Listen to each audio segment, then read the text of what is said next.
Hello everyone, my name is Dio Morales, host of the Gold Squadron podcast, and welcome to our first installment of the Q&A series. Our goal here is to have a monthly, maybe bi-weekly, maybe even weekly Q&A series where I answer your questions about X-Wing, Star Wars, or anything else you guys want to talk about. For our format, we're going to be starting with patrons' questions first, and then we'll go to Facebook questions and any other medium in which people sent us questions. Our first question comes from Jesse Gersh. He asks, so we've been told that Saw's Renegade X-Wing and U-Wing pilots will have the illicit slot. How do you guys see that impacting the Rebel list building and play? So from what we know about illicits right now, a lot of them are one use only. I don't want to say that they're niche, but they're not necessarily what I would say cards that define the way a ship plays. It simply gives it an extra opportunity. So what I would say is I don't think it's going to do anything like shape the Rebel list building, but I do think that if somebody wants to use the abilities that these unique pilots are going to have, then we will see somebody maybe just throw in an illicit. I don't think that's something you have to chase in your list building when it comes to Rebels in 2nd edition. Our next question comes from Michael Doe. He asks, how do you continue to advance as far as player skill? This includes playing the game and list building. How do you become a better player? So I think one of the things, Michael, that you have to look at is why are you playing? Like, I know that seems like a really broad answer to your question, but I'm going to kind of bring it down here in a minute. So if you're playing competitively compared to playing casual, I think the answers will differ. I'm going to assume you're talking competitively. I'll talk about casual at the end, but since it seems that's how you're framing the question. So competitively, I think one of the things that people aren't usually comfortable doing is being self-critical. And I'm not talking about being like self-damning, like you're downing yourself. But when you play a game and after you lost, actually being able to self-assess what went wrong. Not blaming dice, mind you, it happens sometimes. But really being able to take that game, decompartmentalize it, and figure out, okay, what went wrong here? What were my good choices when it came to the game? Was this just a bad matchup? Was it a good matchup? What did I do positioning? What could have changed the outcome of the game? I think if you start to break down games like that, that's how you progress. That's what has really helped me is self-reflection. I keep a notebook in my box. Actually, in my box, you can see it right there.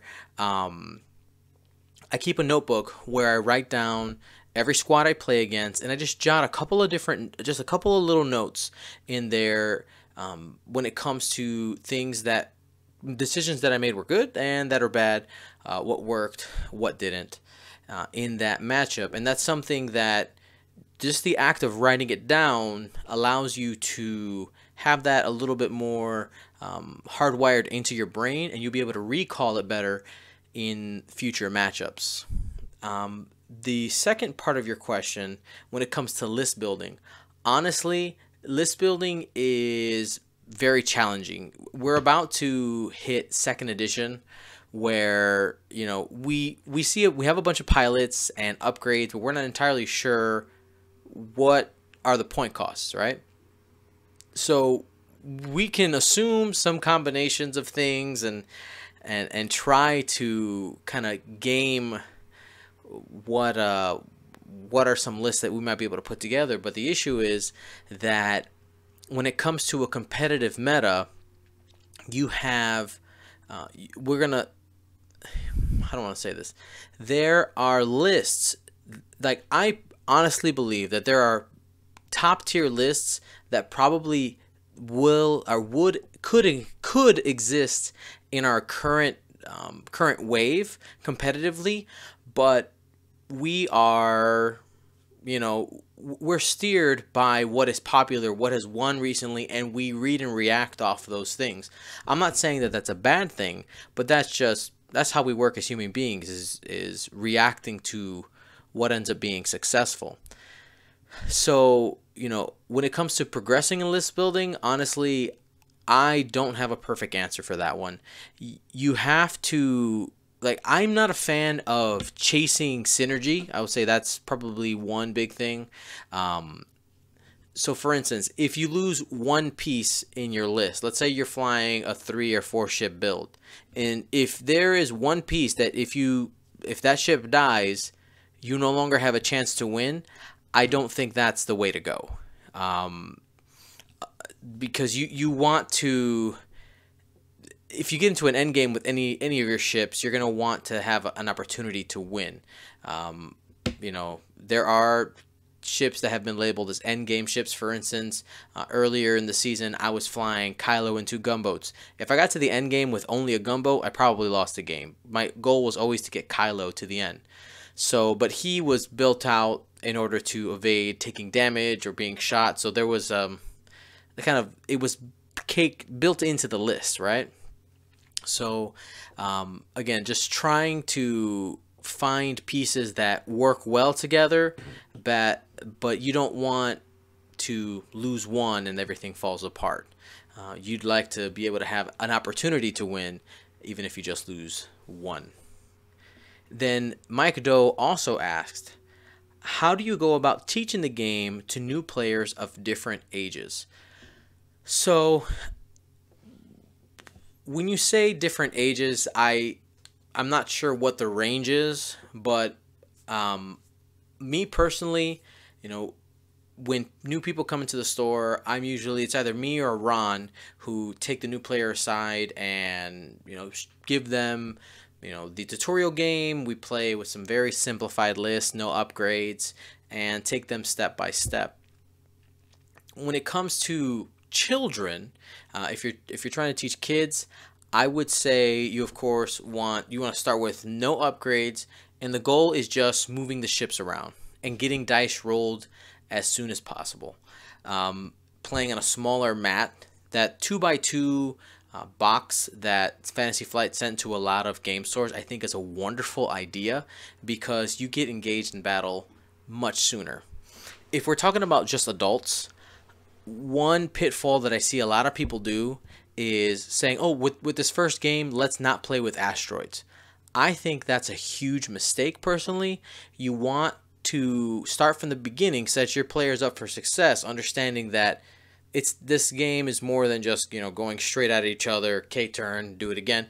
Those situations happen in the game, but you want to be able to understand that there's good positioning, bad positioning. You're going to have to deal with asteroids eventually.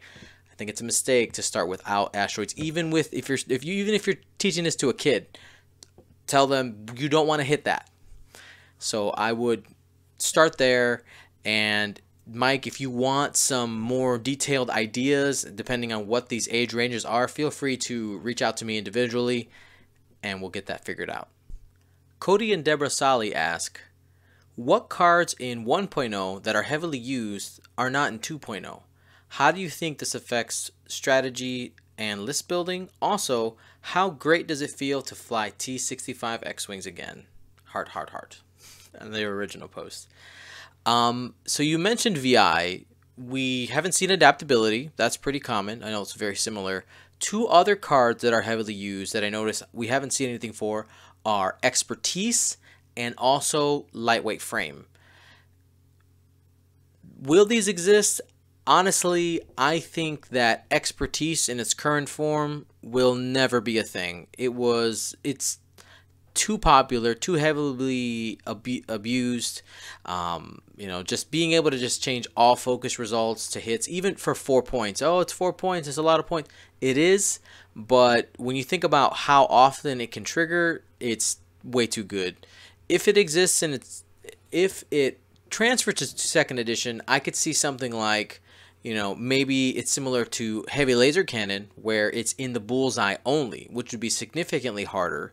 But even then, I think it should probably have some type of charge system, and maybe between charges and making it only bullseye, it'd be able to be in a playable point costs, when it comes to balancing the game. I think that's where that card has to be.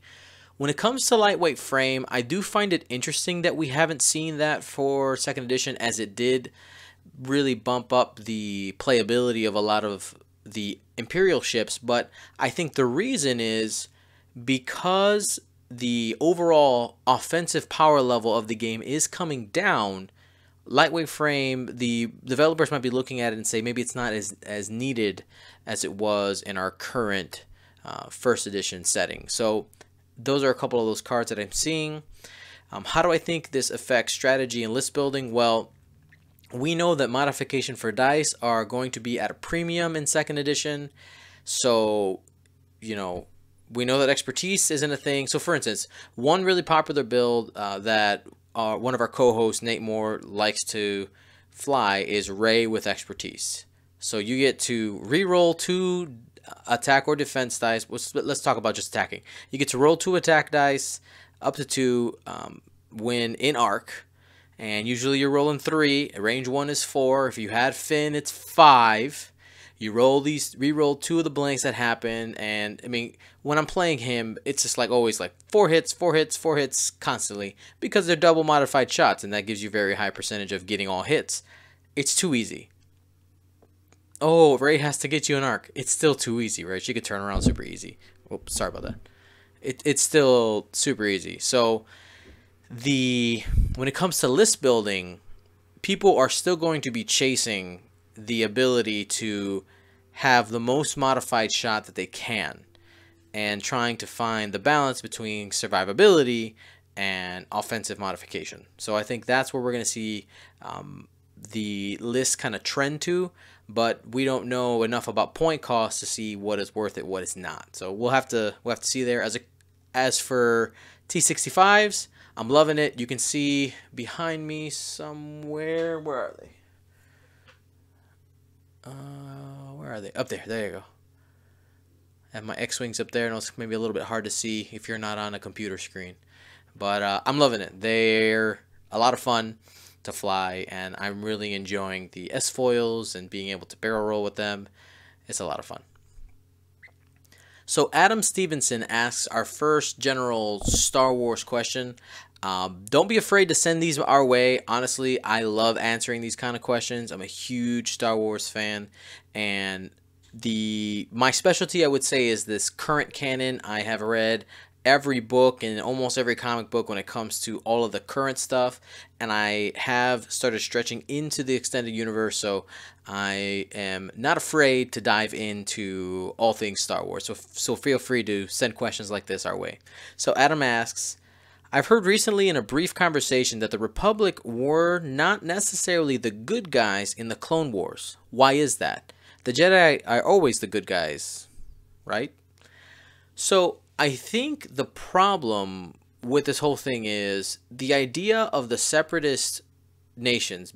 Besides, let's take out Palpatine, let's take out Dooku and that whole essentially forced war aspect of the Clone Wars, which is the whole reason why it happened. But the idea that these other nations wanted to start their own republic, essentially their own government, I think is fair and fine. They weren't happy with where things were, and they said, all right, we're pulling away, we'd rather not.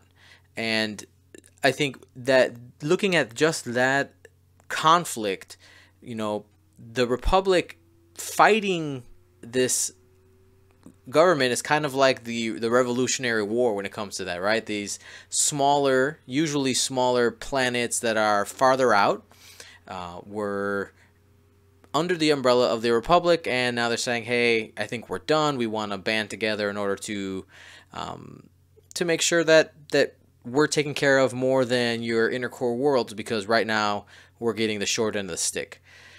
So in that, if you want to look at it that way, I would say that the Republic were the aggressors and the bad guys in that whole thing. If you look at Revenge of the Sith, the Separatists, they lost, kind of, right? they end up, it's not 100% clear the winner of the war, you could say, because the Republic isn't a thing after the war. It turns into the Empire, right?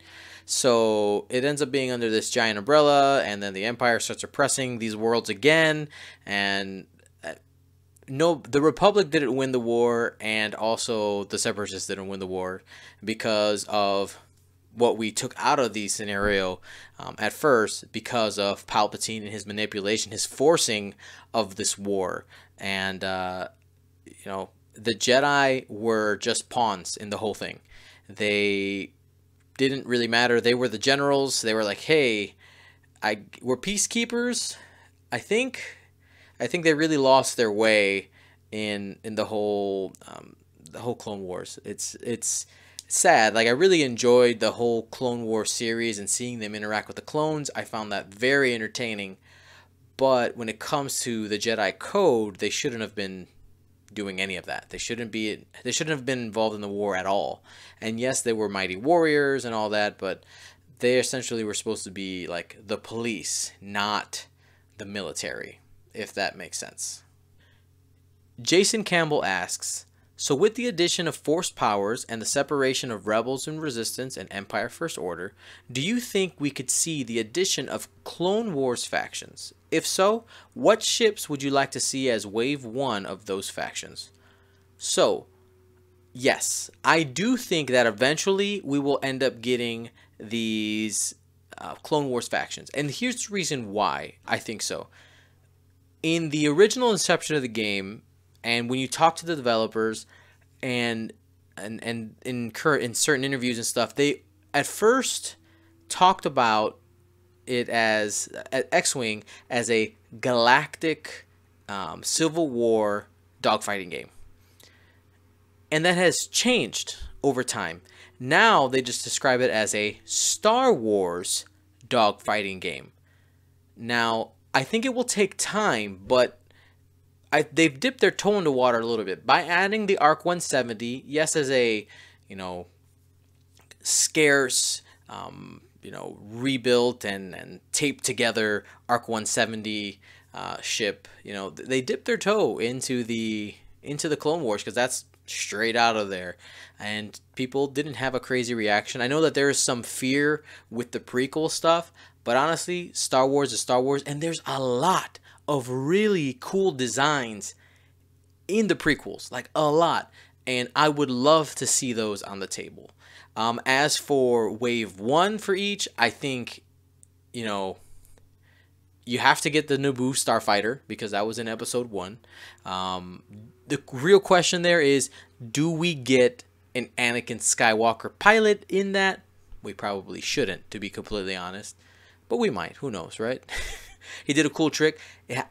Come on. His ability has to do something with a barrel roll. If it doesn't, missed opportunity, FFG. As for the Separatists, I'll be honest, I'm not as familiar with the names of all of their ships, but there are tons of those different variations on droid ships, droid gunships, all this kind of stuff that we can see. Vulture droids, I think, are the first ones that really pop into my head. Those are the ones that you see kind of flip from standing and walking around to being starfighters. I think that would be a really appropriate Wave 1 Separatist ship. Andreas Carlson asks, do you think every ship will get an increase in points for 2nd edition, not just doubled? What fears do you have for the new edition? Like, will people start or stop playing X-Wing? Let's talk about the points first. Yes, some ships are going to be more than just doubled. I think that's going to be the formula for most things.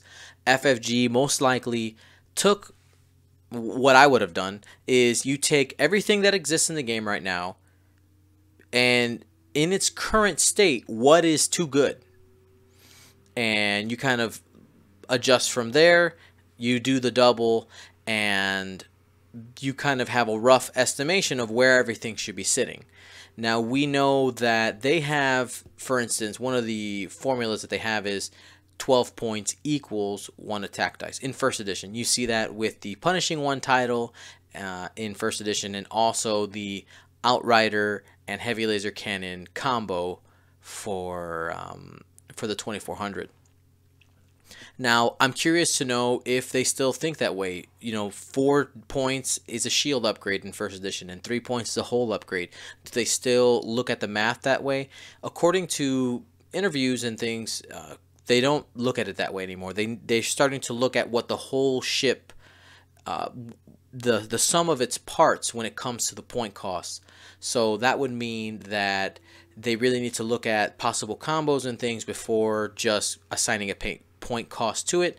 It does have to be more than just doubling the cost. I think that's a way to start when it comes to the generic pilots, and we can kind of go from there. As for fears, we're in an age right now with the internet where instant gratification is a thing, and I don't mean to get preachy on this, but if people don't like it, people usually just jump off the bandwagon right away, or jump on if they're excited. So we're gonna have both. There's gonna be people who, as soon as second edition hits, even just with the announcement of second edition, you had some people just stop playing. They said, hey, not because like they're stopping and waiting for second edition. They're just like, I'm done with X-Wing. I have invested in the first edition. I'm done. And there's a lot of misconceptions also with second edition. People just saying like, it's a cash grab. I think that is a wrong statement. I understand, like, some people, I got a long email chain with a couple of people just talking about cost, but when it comes to if you compare it to other games where they have had reboots, you have to rebuy everything. Like literally everything. You get new models, new book, all this new equipment. And FFG, they tried, and we need to see how it ends up coming out, but they tried really hard to make it as easy of a transition as possible with these conversion kits. And they even said that for future waves, when it comes to cards and new things that are not in the conversion kits but come in the new ship releases, they're going to be releasing essentially card packs for those releases. Like, they are really working with past players to say, hey, we're going to take care of you. You guys invested in the game. You brought us this far. People saying that it's a cash grab, I think I don't want to say that they're being selfish, but they're not looking at the big picture, because it is true. The first edition game is in a broken state. There's too many defensive stacking combos. Offense is just way too high, and we need to rein it in because a lot of people are not having fun when playing.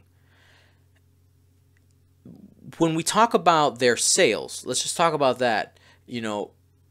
According the understanding is that a majority of their sales actually comes from people who don't even play the game. They're Star Wars fans who see the models, they're highly detailed, and they buy them and they place them on their desk or in their collection. The second edition reboot, if that is the way that their sales are, let's give a 75% cut to non-players who are buying these models. The second edition reboot does nothing for them. Like, this is not for trying to get more sales on models, because the models are comparable. Like, they look almost exactly the same. Like, somebody who's just collecting models isn't going to buy another X-Wing. The wings open and close. Maybe that might, you don't even know that when you're just looking at the pack. So this other section of people, the 25%, that's who the reboot is for. It's for making sure that the longevity of the game can stay, so that we can control the crazy combo wing. And I know I have some people in my own squad who they're not super happy that second edition is coming, because they've gotten really good with a top meta squad and they're not ready for change. And I think that right there is the fear for a lot of people, is change. You're gonna have to adjust, and if you don't, if you had success only with things that are being phased out of the game, those people are nervous. It's the truth.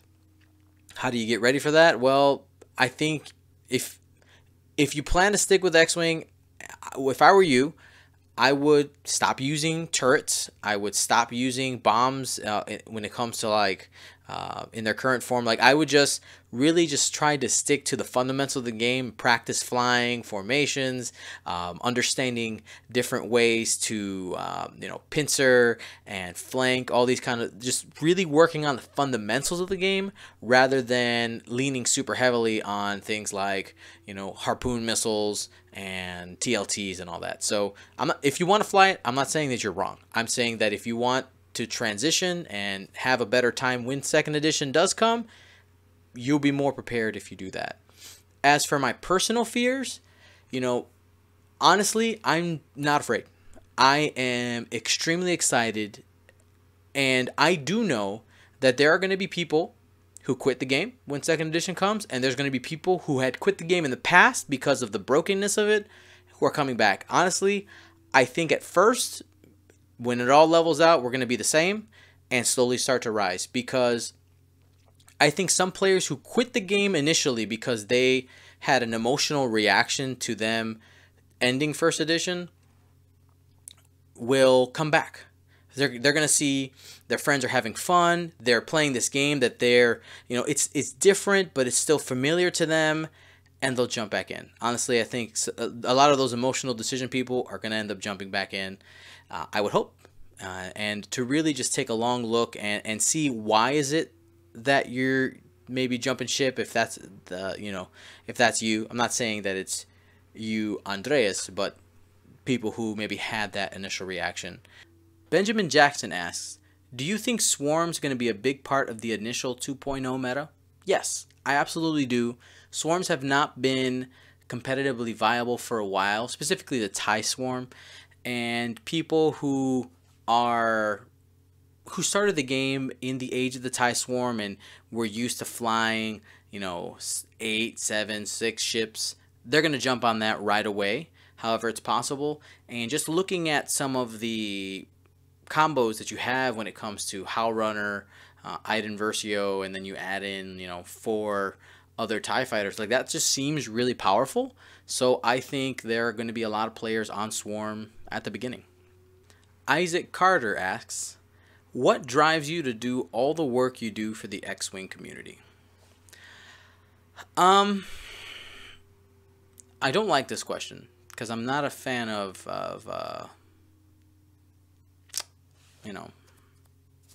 talking about myself too much. But I have been a person. Let me talk about teaching, because that's my my other job. In my teaching career, I'm all about doing it right the first time. That anybody is capable of learning anything and doing it well at their level. So for instance, there's a lot of misconceptions that a beginning violin player sounds bad. Beginning violin player equals sounds bad. But that shouldn't be the case. The beginning violin player should sound good on what they've learned at the beginning level. So, that's my thought process when it comes to doing everything. When it comes down to it, why I do this is, at my heart, I'm a teacher. I love teaching. I like expanding people's minds, having discussions, being able to really share these experiences with as many people in the world as I can, not just people who can go to premiere events.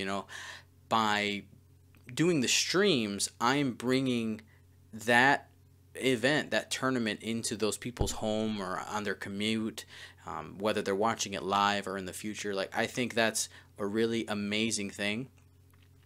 And I know when it comes to my teaching, I use some of these same techniques. Like I stream my concerts and I create videos for my students, and it's so that people can always have access to this information and be able to grow.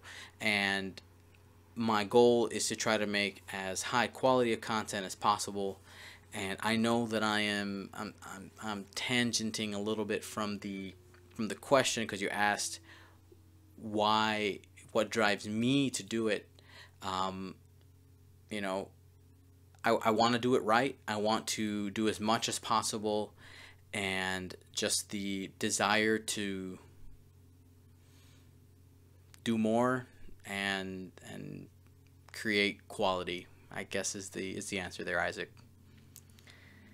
Kevin Schwedeman asks, will I need to buy a new core set to play, or just a conversion kit I want?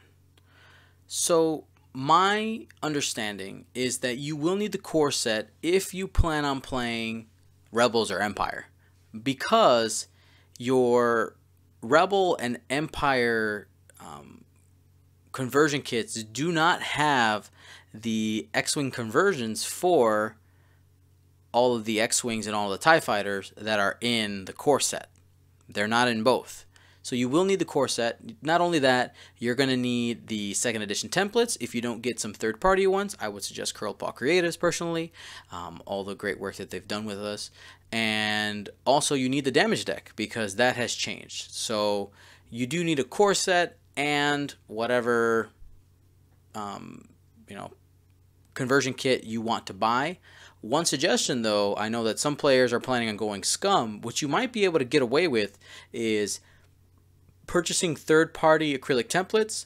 Find a second edition damage deck on the secondary market, because people are going to be buying multiple core sets. I'm sure that you can get one, maybe even just get one for free from a friend, and then buy your Scum kit. Like, that could be an absolute easy way to get into second edition without buying a core set, if you're planning on playing only Scum. If you're going to be playing Rebels or Empire, though, you're going to need that box.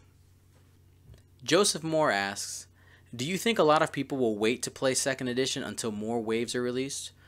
I know that this is a concern for some people, but one thing that FFG assured us right away is that we're going to have different types of events that will require different list building.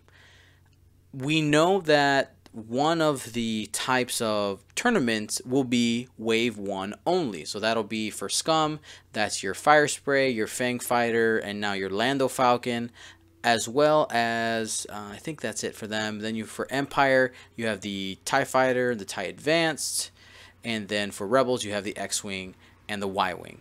So that's where we're going to have one type of tournament structure. When it comes to the ships in the conversion kits and all of the, up to wave 14 that we have for first edition, we might get some other different formats that will allow you to play that. But I think the main format that we'll see at some of the bigger events, when it comes to premier events, will start with wave 1 only, because the goal for FFG is to not only make it so that players who played in the past be able to play second edition, but also to get the new players who are just seeing X-Wing for the first time to be able to have a chance against somebody, like, hey, I can't find a Houndstooth anywhere that was released 2 years ago, and that's like the best ship or something like that. By making those bigger events, streamlining what's allowed, I think that's going to be a successful thing for bringing in new players. But we'll have different formats, and of course, at your friendly neighborhood game store, you guys can make up whatever rules you have, because the app is going to have the points for everything, so you guys can open it up as much as you want. Mark Pace asks, what is the perfect beverage for flying casual? See, I am kind of lame. I drink water. With the cap on, apparently. Steve Martin asks, do you think the shift from 1.0 to 2.0 will put experienced players and newcomers on the same level of play? While I don't believe that totally, one thing you have to understand is that people who already play the game don't have to necessarily think about every little thing they're doing. For instance, you understand ship moves, do an action, you understand the order of combat and all these things that you might take for granted when a new player is coming in and has to, like, okay, what's the next step, like that. Thus the the process of going through the game is stressful on a person's mind because you're having to use a certain amount of brain power to just understand the steps. So I think people who already play will have a bit of an advantage, but I think overall, because the power level of the game when it comes to list building has come down, right? The top has come down. Those newer players are going to have a better chance at catching up. And also because all of these ships require arced fighting, I mean, people are going to have to fly at each other. I think even new players, even though they might not win all the time, they're still going to be able to, you know, at least kill some ships. And that's the other thing that I think is important in the game. Like, things have to die in order for people to have fun. Like, that's just part of the game. Like, the ships need to blow up. You need to have those dramatic moments. And I think second edition will at least bring the game to a point where new players will have a ground to stand on. And I think if you have new players, I think the threat cards are the way to go when it comes to putting some squads together for starting out. So I think if you want to make sure your new players are successful, start there with the threat cards and then start to expand out a little bit. Now, our next question comes from Timothy Hames. Now, he actually sent us like 20-something questions. Timothy, I'm going to get to every single one of your questions, but not all in this video. So I'm going to touch on 4 of them, and we'll kind of throw a few in there in our future Q&As. Thank you for your excitement for this segment. I really appreciate it. So the first one I'm going to talk about here is, do you ever teach your students to play X-Wing? No, I don't. Personally, I try not to mix too much of my teaching life with X-Wing life, mostly because I am so heavily involved. Like, the kids they know that I play a game and that I really like it and stuff like that, but I try not to talk too much about Gold Squadron and all that. I try not to bring it up because I don't want a parent bringing up something that I maybe said or did on a video stream, you know, at a parent-teacher conference. Like, it's not the appropriate place for it. And also, the other part is that I really don't have the time in my teaching schedule to do it.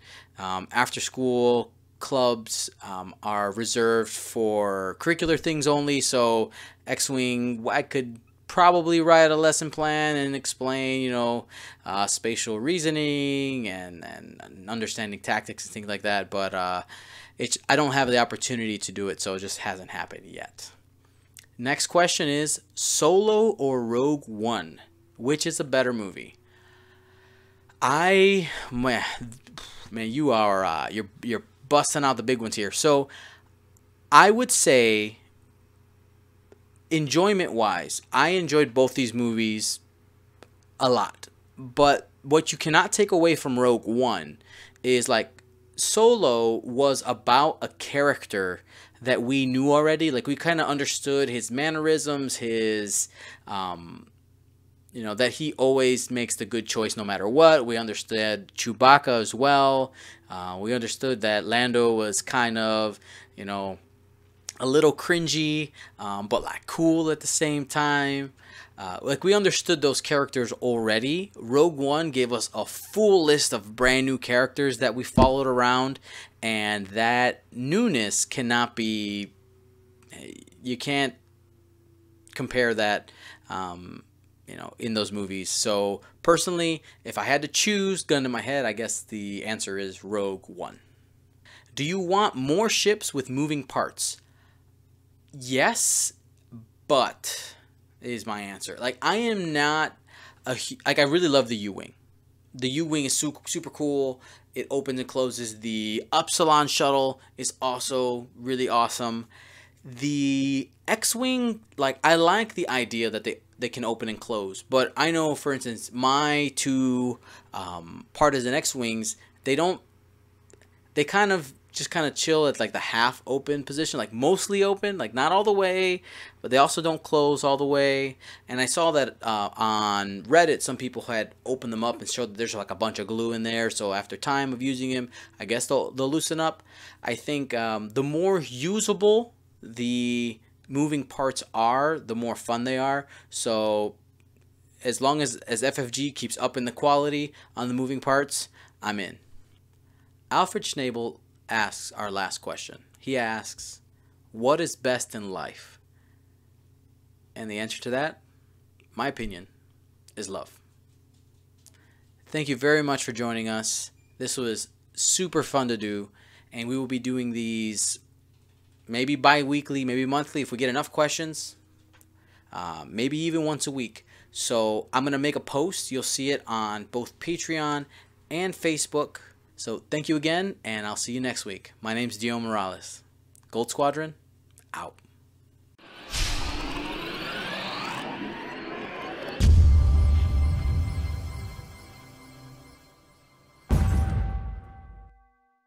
Hello everyone, my name is Dio Morales, host of the Gold Squadron podcast, and welcome to our first installment of the Q&A.